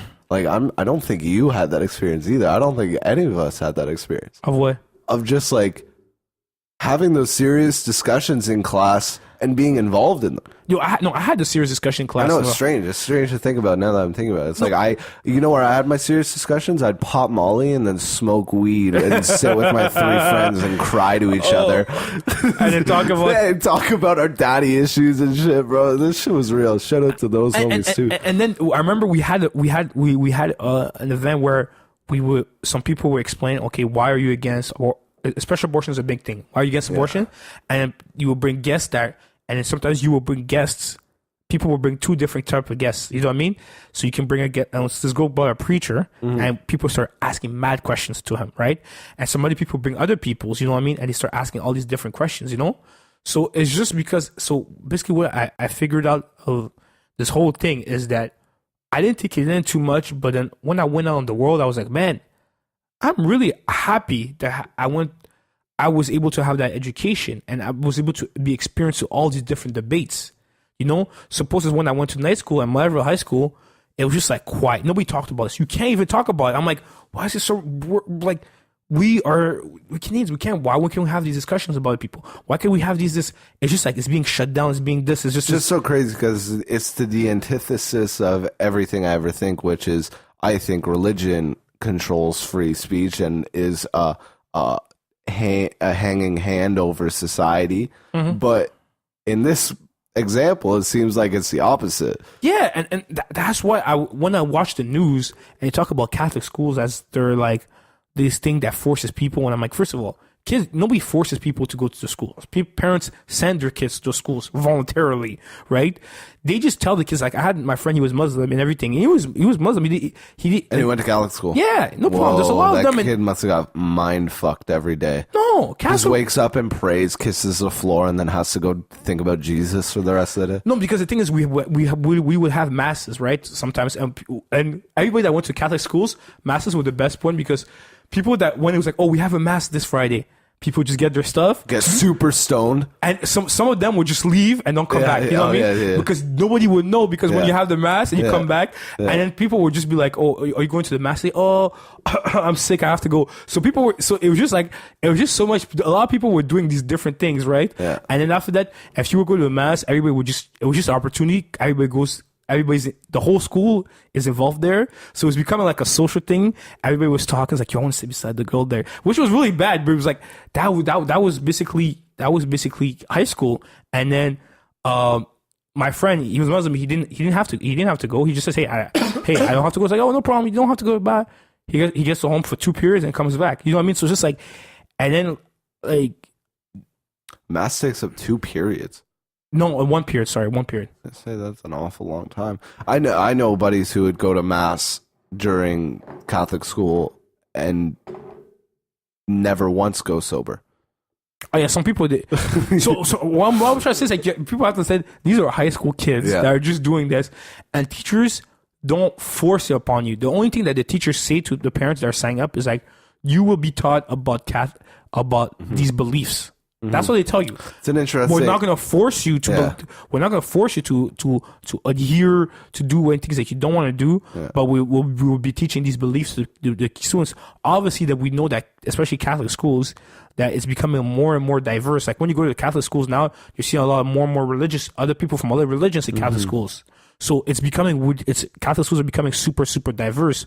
So the thing is that now they're trying to have more discussion about the world and everything to kids, you know what I mean, to make themselves apart. So really interesting.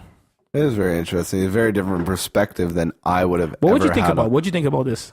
I honestly think that I think about how crazy the motherfuckers were that went to the Catholic school, and they were just classic small town North Ontario, they got the emo kids, with the really long hair, and they look like fucking Mariana's Trench, you know what I mean? And then you have some rednecks. That's what you were thinking Catholic schools were. It was just a bunch of rebellious shit. But think about it. There's I think the place I grew up in, we didn't have a lot of these conversations of differing perspective because they really weren't there. Mm-hmm. It's like that's the thing that I think about. Yeah, like I didn't have a single, like, I'm trying to think about my class, like growing up, like thinking about the diversity of my class.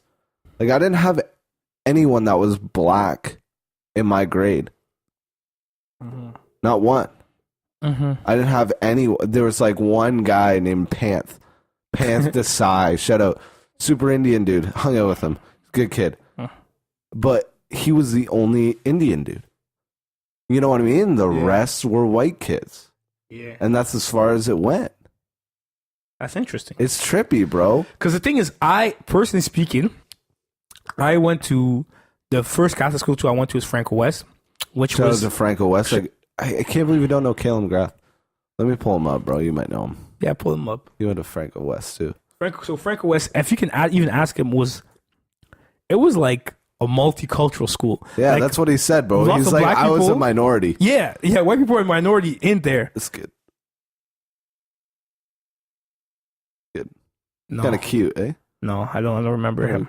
Kind of cute looking kid. That's definitely that's a Franco West picture. That's a Franco West picture. Yeah, the background. I remember the background in the photographic room already. I already know this. Yeah, that is a He looks like he's had to talk to a couple brothers on the way in. He's got a little tougher. You know what I mean? he knows that he's a minority in there. He looks like he's toughened up a little. So, and that's the funny thing that he says is because a lot of this, I like that. Shut up. A lot of those Catholic, at least on the French board. Yeah, French school, Catholic school boards in French. Yeah. A lot of white people are minorities down there. Mm-hmm. Like I remember the Franco Cité, which is the other one. It's like just all Arabs, all Lebanese people, right? Mm-hmm. And you have your occasional there and there black people, and then you have a little. So it was just interesting because it's just like it's super diverse, and I think that I'm a proponent that for both school boards, we should always allow both of them to be there, you know what I mean? Because parents should choose, okay, do I want my kids to not learn about this? I have the right to do that, and that's my right as a parent. Mm-hmm. Do I want my kid to be exposed to that? I have the right to I have my right to send my kids there, you know what I mean? That doesn't make one better than the other one. I'm not saying one's better than the other one. I just says that it's based on the parents' perspectives. My mom always had like Japanese exchange students in the house, and if any of my old friends are listening to this, you'll remember like Masahiro and hey, look, sorry to interrupt my story, but last thing Caleb McGrath shared, can opener, the beginning of it, that was August 12th, 2017, over a year ago. Shout out, bro. You came a long way. You came a long way. Look how stupid that Started is. from the bottom. From the bottom down here. Anyway, my mom, she just told me this probably like last year, and I don't know what conversation we got onto it, but I asked her if she was nervous raising me in a place with such little diversity. And she's like, yeah, constantly. That's why I had Japanese exchange students in the house. That's why I had us go to these different places. That's why I had these different friends, because I knew how whitewashed that town was. And she made sure she kept that in me. Made sure she kept that cultural curiosity. When you guys lived in Muskoka. When we lived in Muskoka. Uh-huh. Made sure to keep that cultural curiosity in me. And I think not a lot of people have that come from that small town. And I credit my mother for that. Mm-hmm. You know what I mean? Yeah. So you do, and that was her decision as a parent. You know what I mean? And that's what that's why I really believe that it's super important to give the decision to parents to choose the environment that their kids wants to be raised in. Mm-hmm.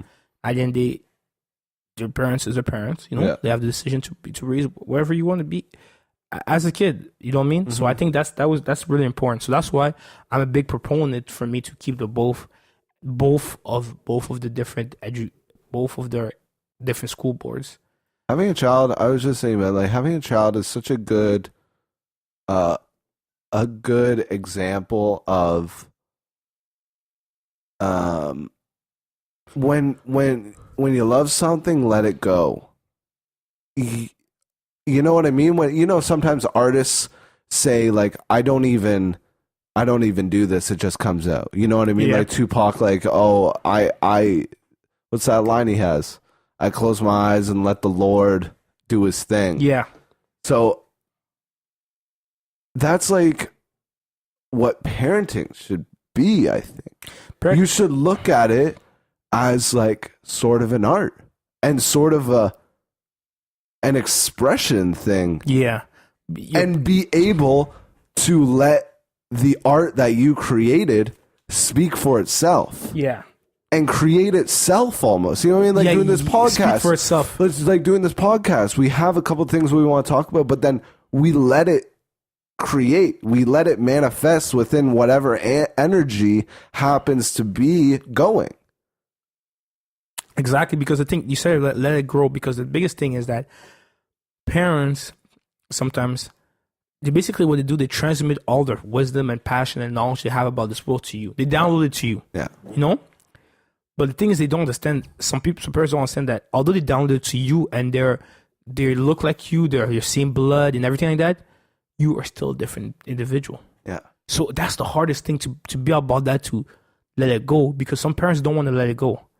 And that brings them to a bad path. You know what I mean? The thing is, it brings your kids down a bad path because all of a sudden you have expectations you have to fill, and you have to be comparable to your father or your mother. Yeah.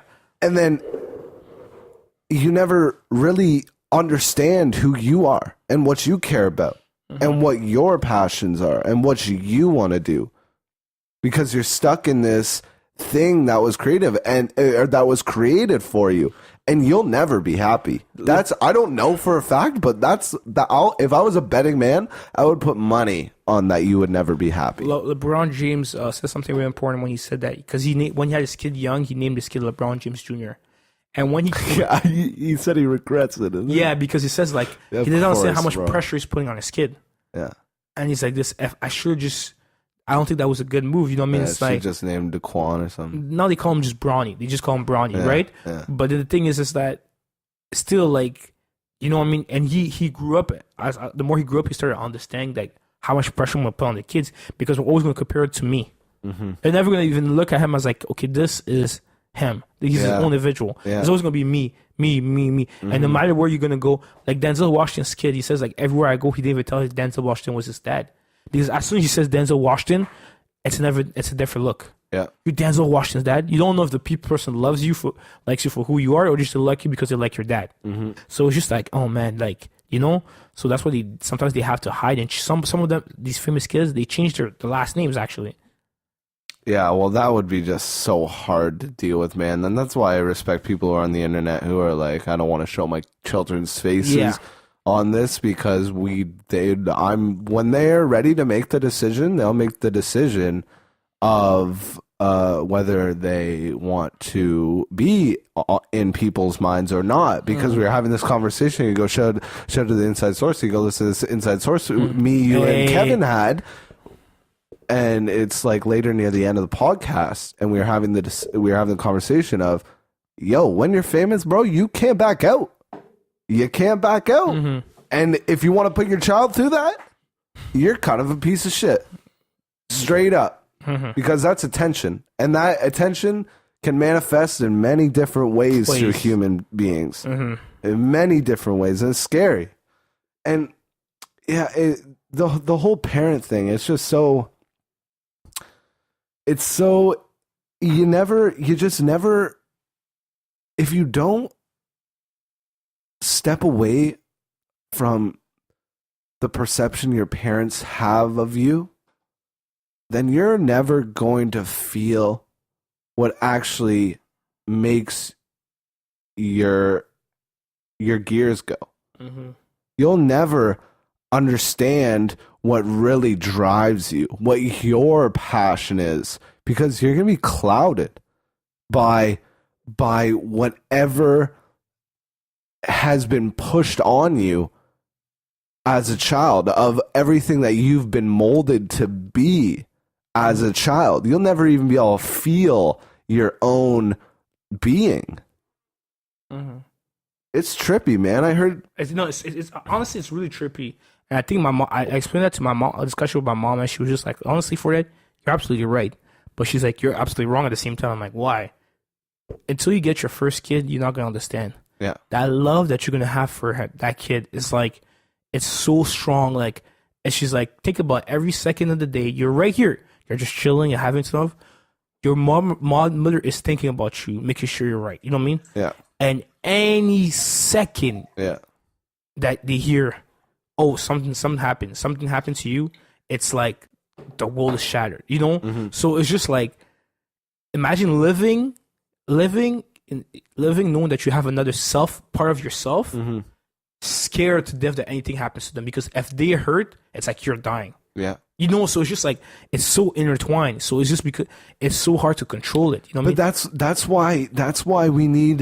why we need to treat it like art, because everybody who does something creative and expression, everyone's so scared about it. You know what I mean? We're like also like, okay, it's got to be perfect. We got to have total control of it. Everything has to happen the way, and it never turns out well that way.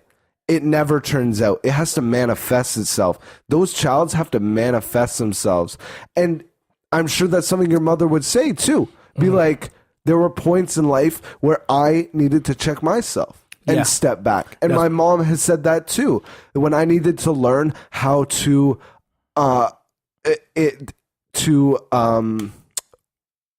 word am I looking for? Not react, but what's the other word for? So there's a reaction and there's a taking in. So, but like learning when not to react because of maybe emotions that make the situation look more hyperbolic than it is. And we all need to learn that. And I think the sooner parents learn that, the happier a child's going to be. Yeah. No, it's really important. It's really good. But let's be honest, Evan, me and you are guys. Have you seen a woman when she has a kid? They have literally a kid that grows inside them. Oh, that's crazy. As a man, I can't even think about that. Imagine a kid growing out of your body. Like literally a kid living in you. You're living in you, and every day you're feeling it. Every day their touch is so personal. When the baby's born, they give it to the mother because he only feels the warmth of his mother. And it's just like when he feels his mother, he feels calm, everything. And when he just holds you, and it's just like even nowadays, like when your mom even just holds you and everything, you feel that connect. You don't just understand, but you just feel that connection. Which you just feel that connection of hold. You feel like, man, this is me. You know, it's an extension of you. There's such a deep connection to it. It's like you said, it's an art kind of thing. Like it's such a deep connection, you know. And it's just like. It's and I think that's why it's important to have for guys. It's art and it's psychedelic. It's like waves. No, but I think but your point is really important because it's sports for the guys. So also we also have to bring in that viewpoint to tell. Sometimes like my dad would tell my mom, "Leave him, stop." Yeah, leave the son. You know what I mean? He has to do it. He has to go himself. You know. And sometimes my mom is smashed like, "No, I want to do this." Like, no, it's like just leave him. Just leave him. You know what I mean? And it needs to have that balance so that I can go because if it's up to my mom, no, you're not. You're not. I wouldn't be in Toronto. She'd be like, no, stay. You can do something else. Can you do something else here? Can you do something else? She just wants me. She wants to be around me. You know. But my dad's like, no, he has to go learn himself. He has to grow. You know, I'm thinking about it now, and my mom always credits me for teaching her how to not react in situations. And now that you're saying that, it's like my mom never in her life had a partner that would be her better side. That's hard. That's hard. And what a shame, you know what I mean? And when you have someone who's on your side,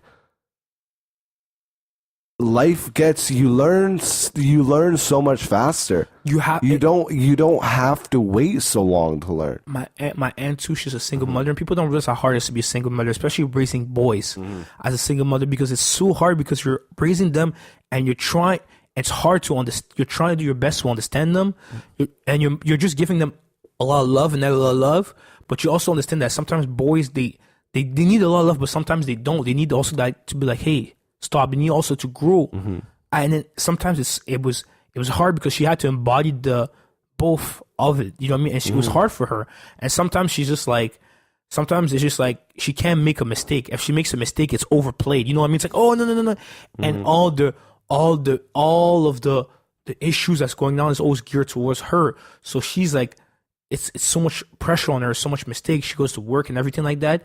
And at the same time, it's just like, because she embodies both she has to embody both the disciplining and the caring. That sometimes her kids don't want to be around her because like you're too hard, you're too tough. Like my other friends' moms are calmer, but they don't understand that she's a single mother, you know. So she had to do both. So she doesn't get that support system, and sometimes I feel bad for her because sometimes she goes home, she's alone, just watches TV. You know what I mean? It's just like it affects her too because it's hard. It's hard raising kids, especially with boys, and sometimes we lack sometimes we lack so much understanding of what of what they feel, especially what it feels when they're trying to raise us. You know.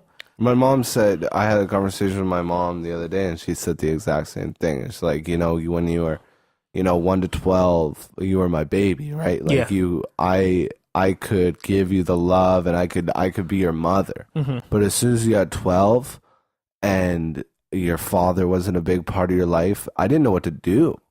I look back and we had this exact conversation the other day, and she's like, I didn't know you were so vulnerable at such a young age. You know what I mean? And it's like, yeah, that's real. But that's not a mother. That's when the father steps in. You know what I mean? That's when the father steps in. When you see a young man coming into maturity, and the adolescents start to leave, and that's when the mother loses control. She can't read it. She doesn't understand that because it's such a different growing process than what she went through. Exactly. So it's strange to think back on life. And it's just like, for example, my mom would be like, oh, if somebody hits you, oh, just forgive them, sorry. You know what I mean?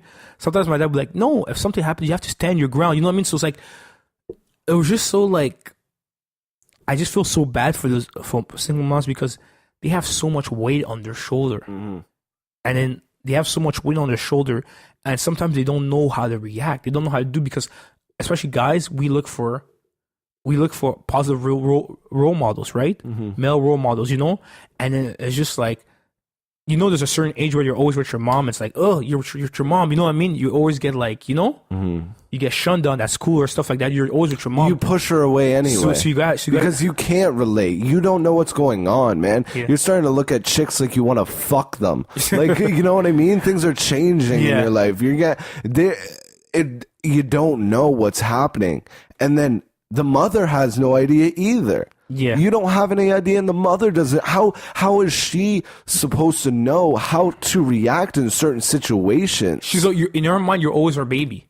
Exactly. But she doesn't realize that you're growing up and you're facing all these different challenges, and then you're meeting different girls. You know what I mean? And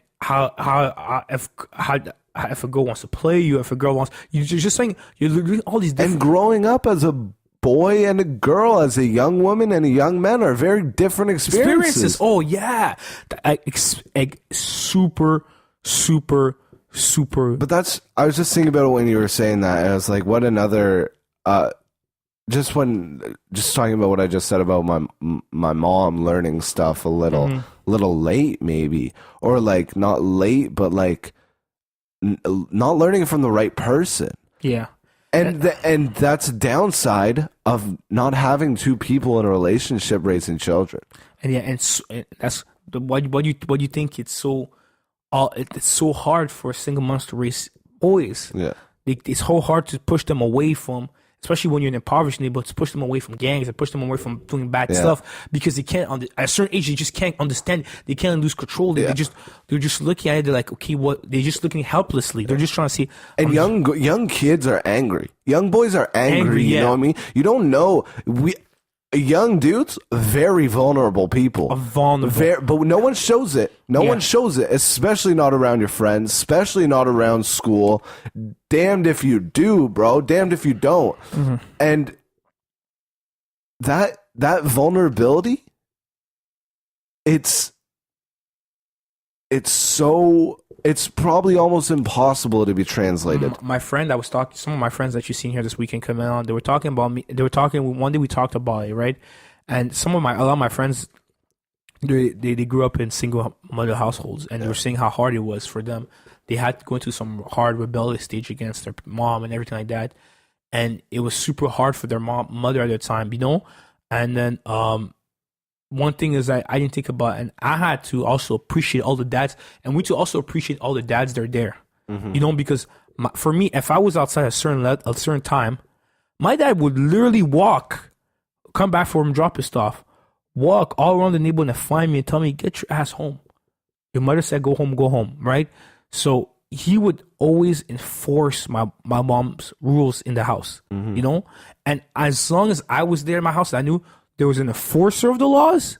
I better stay straight, you know? I better stay straight because it became to a point, and you said a good point, from 1 to 12, I feel like it was really my mom. Anything mom. Once you get to all the letter, I kind of see my dad take more of the reins. Like my dad saying, okay, this is what's going to happen. And it was more of a less of caring, more of a stricter, not a stricter, but more firm. Like, listen. You're more growing, brother to brother. Yeah, you're getting older. You're stupid Don't shit. make me smack the fuck out of you. Yeah, like your stupid stuff that you're doing when you're kids. You're a kid. You can't be doing that anymore. You have to grow up. You're growing up. You're going to take your time. You're going to grow up. And you have to respect authority. And you have to learn the rules in the house of this household. Period. So all these different things are so important. That's why I always say, like, yo, like, Alicia, one of my favorite songs of all time is Alicia Keys' Superwoman, because it details so much struggle that, and it was a good video. If you can look it up, it'll be really cool. It was actually like she would have. I got taken off of YouTube. Oh yeah, actually don't do it. Don't do it. Yeah. So basically, what was going on is like they had different so they had she would have different scenes in the video of the mothers. You have the mother living in a small town, the corporate mother that works in a high business area, has a lot of money. They have the poor mothers, and then so they all have different economic background and everything, but they still all face the same challenges. I didn't do the corporate mother that comes back from the 8 to 6 work. She has to go get her kids, and then after that, she misses time with them. She has to cook dinner. And when she comes there, shopping. Yeah, and then she sees there, and she sees her kids, and she's got no time. And her kid starts to resent her at a time. You know what I mean? And then the other mother the poor mother that has to work long hours just to feed, comes to work late at home, and then their kids are just mad and always mad or angry. She doesn't understand why, because she's doing their best. You know what I mean? And then after that, it's just like, at the end of the day, all these mothers are superwomen, because what they're doing is they're literally taking the responsibility of the family onto themselves. And it's hard. You know, and that's why Tupac said, "Dear Mama," and he realized when he was like 23 or something that how much his mom did for him, you know? But it took a long time for him to realize that, you know? So it's really important to, like, for us to, I think, celebrate and appreciate single mothers, you know? Yeah. No, especially if you grow up in a household with one. Think back. And I don't know, I can't imagine. I love my mother so much. I can't imagine ever being in a moment where I didn't feel like I did. And if you do, you should think about it. You know what I mean? I think you'll regret that decision, because that's the most purest relationship in natural life. The mother and the son, mother and the daughter.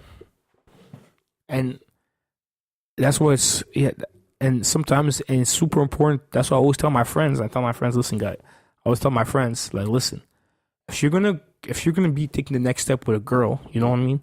Yeah. Make sure it's the one you want to be with. That's a good point. You have all the, nobody's putting a gun to your head saying you have to do it. Nobody's doing that. Take your time. Actually understand, why do I like this girl? Don't go beyond the physicality. You know what I mean? Look beyond and make sure that is the person you want, and want her to live a good life. Yes. That's super important. Yes. Why? I don't understand some people. I don't think a lot of people think like that. And it boggles my fucking mind, bro.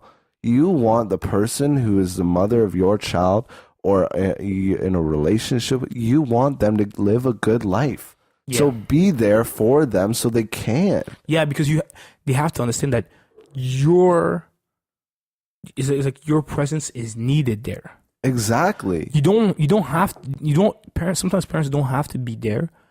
They don't have to be together, but you have to show your kids that mom and dad are good. And it's sometimes your job to take control and be that weather stick to take in the lightning for a second and make sure everything stays grounded. Exactly. And you need to do that. And if you don't, you're severely hurting your family. You know what I mean? And that's what Drake. And that's real. And that's what Drake was saying, that in the shop, while he was saying that he would put so much flack on his parents because they would not get along with each other, right? Mm-hmm. So they were just always arguing amongst each other, and he was getting mad. It's like it's putting confusion in the kid, because it's just like, these are two people that are super important in your life, that are literally, you are like, you have their nose, you have their face, you have their eyes. And then you're telling them to pick a side. It's like, well, if I pick one side, it's like I'm denying my other side of myself.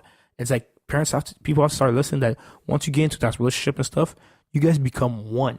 Especially when you have a kid. No matter what you say or what, you guys are not two individuals. You become one individual to try to raise this kid, you know? I don't think I've ever seen either of my parents share a happy moment together. That doesn't mean that I had to pick sides. Yeah, when I grew up, yeah, I did end up picking sides eventually when I was a teenager, you know what I mean? And when I was going through my fucking issues. But was it hard? Of course. It was super hard. And neither my mom didn't influence me. My mom told me straight up what she thought, and I respect that. And she didn't move from Muskoka because she didn't want me to be away from my father.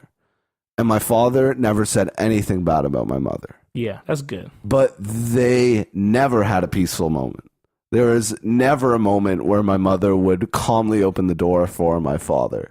There never a moment like that. So it is confusing, but I'm lucky that both of them had enough rationale in them to keep their heads on their fucking shoulders and be like, both of us are important in your life. Yeah. Know that. Understand that. Neither of us are perfect, but we're both important in your life. Yeah. And I think everybody has a different thing. Well, just tell people, just like, be chill and just cordial, you know? Yeah, just make everybody's life easier. Why wouldn't you? Why wouldn't you? Make everybody's life easier. That'll make your life easier. That'll make the world easier. Yeah. And that's especially relates to your kids and to your wife. Or to your husband, or whatever. Yeah, you should do like a marriage counsel thing for all of this. Yeah, let's do it, bro. I think it's so important that I think everybody that needs to get married needs to take at least marriage classes for like a 1 or 2, 3, 4 weeks, and actually it's just about having a family and understanding. Okay, what? But it's just about reflecting our experiences. This is my experiences. This is all I know. Yeah. That's your experience. That's all you know. You've got another experience from friends and stuff. And looking back on it in hindsight, these are the improvements I think I would make to my experience. Not that I'm changing anything, but for future reference. You know what I mean? If you see a rock in the road, you point it out. You don't just let someone else run over it. And this was so bad, but I lived in a neighborhood where I felt bad because it was hard for me to relate because both my parents were at home. So I had such a like Chance. Yeah, so I had such a system where like you had that picket fence. I had that pickup fence. You know what I mean? Like I was never like, if I have an issue, I would have called up mom, dad, or anything I did, and then my parents will argue, but my dad will always tell me at the end of the day, as the man, it's my job to keep this family together. And respect, brother. Yeah, and she's like, this, you always just, you know, and she's like, this, at the end of the day, she's a mother of my kid. Always gotta give that respect. Even if sometimes I think I'm right on certain issues, forget it. You know what I mean? It's not much it's not the overall purpose, you know what I mean? And then seeing that made me feel relationships in the other way and believe in the relationships, you know? Suppose some of my friends, didn't have that experience. So they didn't believe in them, you know? So then when we had these arguments, I would go at odds, but sometimes I wouldn't think about their background of growing up, you know what I mean? And I started thinking to myself, I'm like, man, so strange how when you're children and you're arguing, you're only arguing because you don't understand each other's perspective. Yeah. You get older, you start understanding people's perspectives. Some people just never get older, I guess. Some people just argue like children for their entire lives and don't understand other people's perspectives. Anyways, well, that was I want to get through one more thing before we finish this podcast, but what was that Alicia Keys song? I feel like that was a really impactful conversation there, so we got to end it with some musical. Alicia Keys' Superwoman. Superwoman. Oh, I've heard this one before. Yeah. Keys. Superwoman. Shout out to all the single moms out there. Fuck's sakes. I'm going to play for like 5 seconds. Mm-hmm. Oh my god, this ad is so long.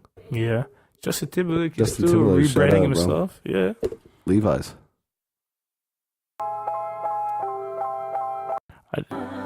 Gotta find strength in me to come home before the sun. And I'm a mess, still put on a vest, and there's so much as, oh yes, I'm a superwoman. There you go. There we go. Yeah, shout out. I want to do one more thing. I want to look at this fucking caravan, or this bomb thing. Sorry. This last thing. Did you hear about this bomb thing? What this bomb thing? Yeah, the bomb pipe thing. bombs. Yeah. Okay, so what do you think about it? Let's do a rapid fire. It's a pretty friggin' long podcast. That was pretty messed up.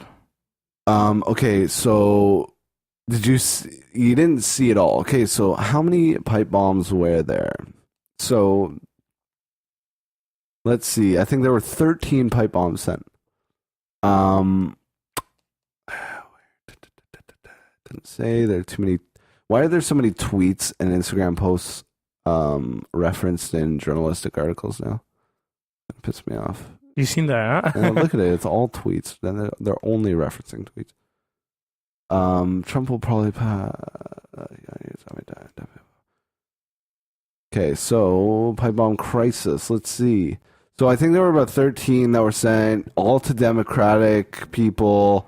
Robert De Niro, Kamala Harris was just recently found today. She got sent one. So these are all big Democratic voice pieces. And you want to see so there's this guy who was arrested. I'm not going to say his name because I think publications should not say the names of these villains. What do you think about that? You ever see that Marilyn Manson quote of the media makes heroes out of fucking Satan? Talked about the two kids. I don't think we should say his name, man. Why should we say his name? Yeah, I don't think we should say his name. He did this for notoriety. Yeah. Why should we give him it? Fuck him. So Florida could face up to 48 years in prison for mailing at least 13 package bombs to Trump critics. Okay, so this is the thing. So they found him, and they found him in this white van in Florida. And you want to see this white van? It's honestly, it seems like a reality TV show. And it doesn't seem real. But it is. But it is. Okay, there's a video playing. I just want to see a picture of the van. Yeah, it had all Trump stickers on it and everything. Yeah, so look. Trump stickers, this is Hillary Clinton right there, and with a target on her face. But what people were pointing out in these Facebook posts and stuff, I love reading Facebook comments and shit. They're the best. Some of them are gold. But look at this. So this truck looks brand new. This van, looks brand new. Look at how brand new all of those stickers look. In the middle of the Florida sun. Looks like it was professionally put on, decaled. Yeah. In an exact square. Mm-hmm. Doesn't that look photoshopped? Doesn't that look like someone who would be like, oh, this is the van of the guy who attacked all the Democratic. You know what I mean? It's like this stereotypical van of a dude who would bomb Democratic nominations. I think that the police that were there will probably confirm if those things were true. Of course. And I'm sure it's not. It's not. This is it. But doesn't it look like that? Doesn't it look too good to be true? I mean, it's hard, man. We live in such a weird world now. We live in such a weird world where the conspiracy is like just as valuable as the fact, or as because no one. I don't even trust news. Do you trust news, bro? It's hard, man. Yeah. It's hard. But I definitely don't trust all these conspiracy, because the thing is like. But think about it. The midterm elections are next week, 2 weeks from now. Some are happening today with Ted Cruz and who are we talking about? And then all of a sudden this stuff happens. Like, what's going on?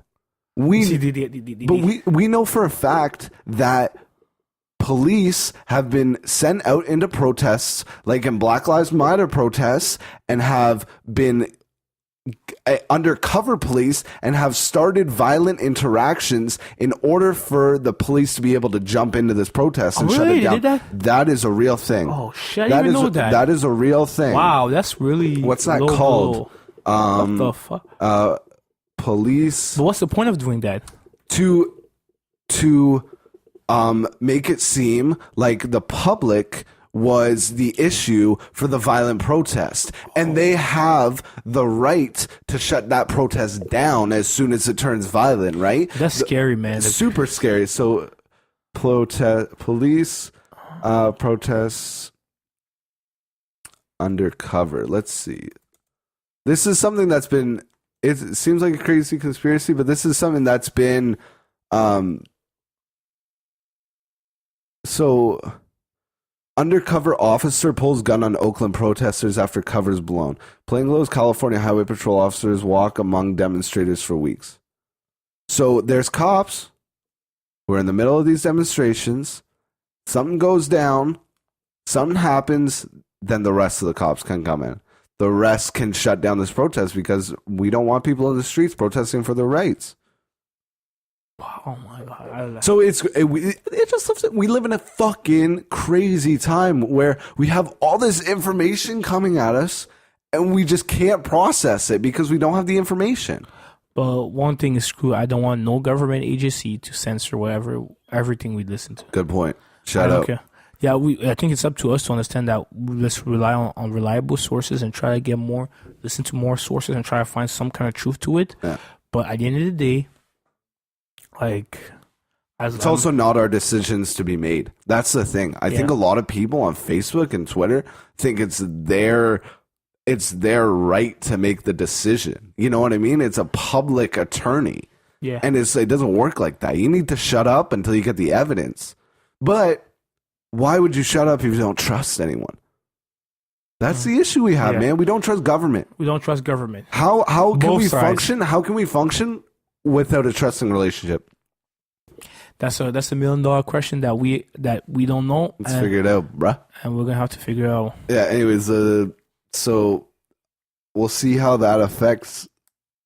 It won't do anything. That'll be gone tomorrow. Who am I kidding? Yeah, probably. You know what I mean? Yeah. No, we're in a microwave era. Who cares? I'm already forgetting about it now. Anyways, I appreciate you being here. You know how long that was? How long? Guess. 2 hours. Yeah, right on the fucking dot, bruh. I noticed. Shout out. Inside Source, baby. Peace. Can't open. Hey, there's both. Collab. Okay, peace. Sounds so good.